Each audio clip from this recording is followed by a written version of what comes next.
My next guest is joining in very shortly, and he's going to give you a bit of a perspective as to how to look at the wearables out there. We've got Nikhil joining in. Thank you so much, Nikhil, for taking the time. And I want to start by asking you, first of all, what is the latest gadget that you're looking at on the wearables side? What's got you most enthused? And then we'll get on to what gives you the best bang for your buck. So the latest one that just launched is the Fitbit Sense, a company that is platform agnostic. You can use it with your iPhones, you can use it with your Android phones. And that really changes it all because you're not dependent on one particular platform that it works with. So if you're switching between devices or platforms, you can stick to it.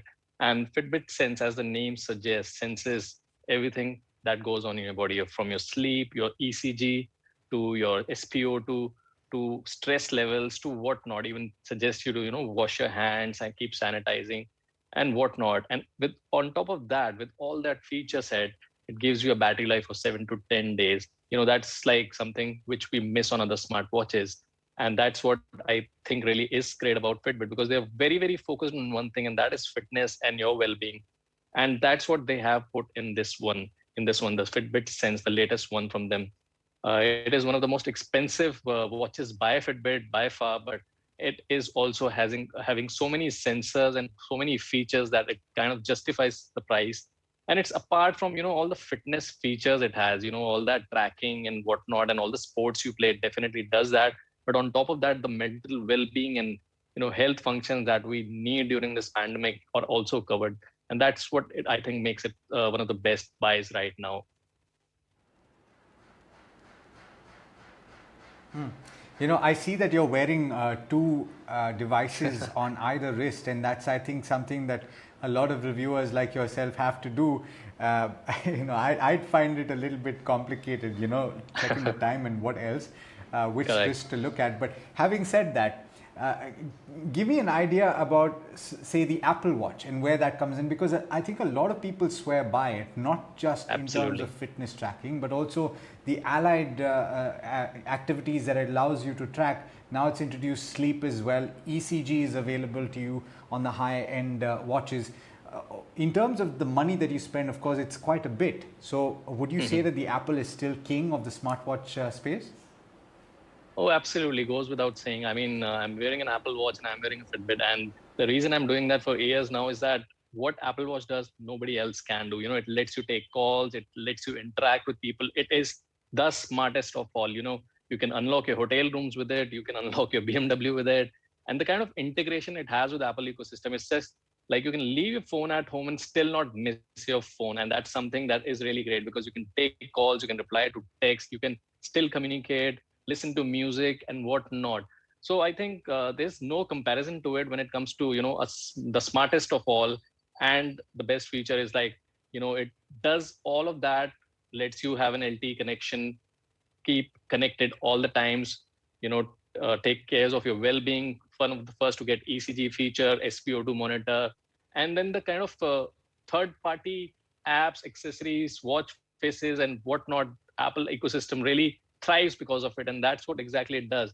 And the best part is that this time when they launched two of them. They were Apple Watch Series 6, which is like the top of the line, and it has all the features that you would need: an always on display and better processing speeds, better battery life. And there's an Apple Watch SE, which is like under 30,000 rupees, which is something like a hit for the budget segment where you have all the Fitbits and all. And that also does exactly the same thing. It's just that few features have been taken away from it, like you don't get an SpO2 sensor and the ECG sensor and an always on display. But otherwise, both these watches, the Apple Watch SE and Series 6, are the way to go if you are an iPhone owner or in an Apple ecosystem. There's no second thought about it. Just go get it. And before I got the Apple Watch Series 6 LTE, I was a little apprehensive, and I thought, why not save 5,000-6,000 rupees and not get a eSIM connectivity?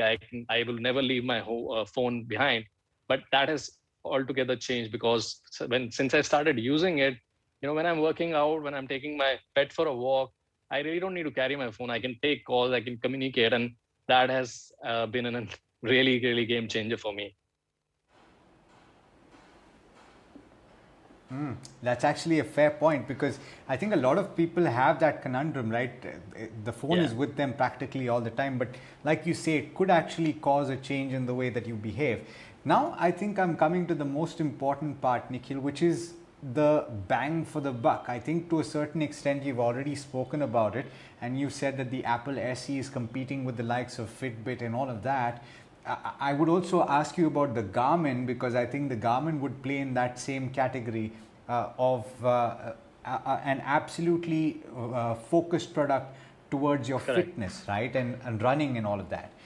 So what, according to you, gives you the best bang for the buck, if you can splice it and you can talk about the various segments? Yeah, absolutely. So if we go like the top of the line segment, then you have the Apple Watch Series 6, then you have the Fitbit Sense that recently launched, you have the Garmin products, and then they're really focused on runners. They have some set of products that are, for specific sports, like for golfers. And Garmin is really focused on, like real professional sports level. So it's not like, obviously consumer buy it, but they're really, really very focused on people who are into, athleticism or a specific sports. So the consumer usually makes a choice between something like, a Fitbit or an Apple Watch. And if you are not in an iPhone or Apple ecosystem, then the obvious choice remains the likes of, you also have Samsung's watches, the Huawei watches, and other brands. But if you really want accuracy and you want something that really, really you can depend on in terms of fitness level, precision levels, then comes Fitbit. So if you are somebody who is not in the Apple ecosystem, Fitbit is the answer for you. And, there are a lot of options in Fitbit also. Like I have all of them. So this is, it starts as low as 10,000 rupees, which is the Fitbit Versa, then the Versa Lite, the Versa 2. So all these options are there. So every 20,000 rupees, every 10,000 rupees, there is a segment change for Fitbit. So it starts as low as 10,000 rupees. And there are also people like me who always wear an Apple Watch, but want to do sleep tracking, which is really precise, and want to have a battery life that is more than 7 to 10 days. So I wear a Fitbit band that keeps track of my sleep. And also, if you're a person who wears an analog watch or an Apple Watch, but still wants something that gives you, more battery life and a precision sleep tracking, because Apple just launched sleep tracking this year, which is still in a very nascent stage. But if you want really precision sleep tracking with REM tracking and everything, then Fitbit is the way to go for you. And that's the reason, been wearing both. Now, if you come to segment that is really, really the first time smartwatch buyers, it's like 5 to 10,000 rupees buck. Then there are a lot of them like the Noise and Amazfit and the Realmes of the world. So you can really get them, but then there are downsides to it. It's not really a smartwatch. It is more of a band that has been given a display of a watch. So there'll be limitations that you can do in terms of smartness, like you can't take calls or you can't really reply to text. You can just see notifications, kind of a band that shows notification. And obviously precision levels take a hit because the quality of sensors and all are different from what you get in a 20,000 rupees versus a 5,000 rupees. So, but it's not, and it should not be a luxury anymore to get a fitness wearable. It should be something that you should definitely invest, especially, it reminds you to get up, if you're sitting for too long, it tells you to work out, it tells you to sleep on time. So it's like a habit forming thing.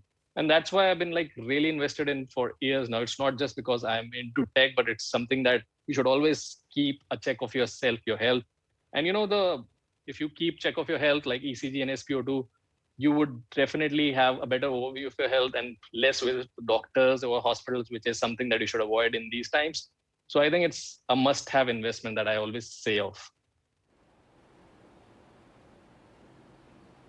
I like that you're calling it an investment, because it is that, especially when you put it that way, Nikhil, when you talk about it juxtaposed against what you could potentially spend if you are not healthy, right? So thank you so much for taking the time and for talking to us about all those products out there. I think there's an option for everybody out there. Yeah. You should consider getting one if you intend to stay healthy, or in fact to start that journey towards getting healthy.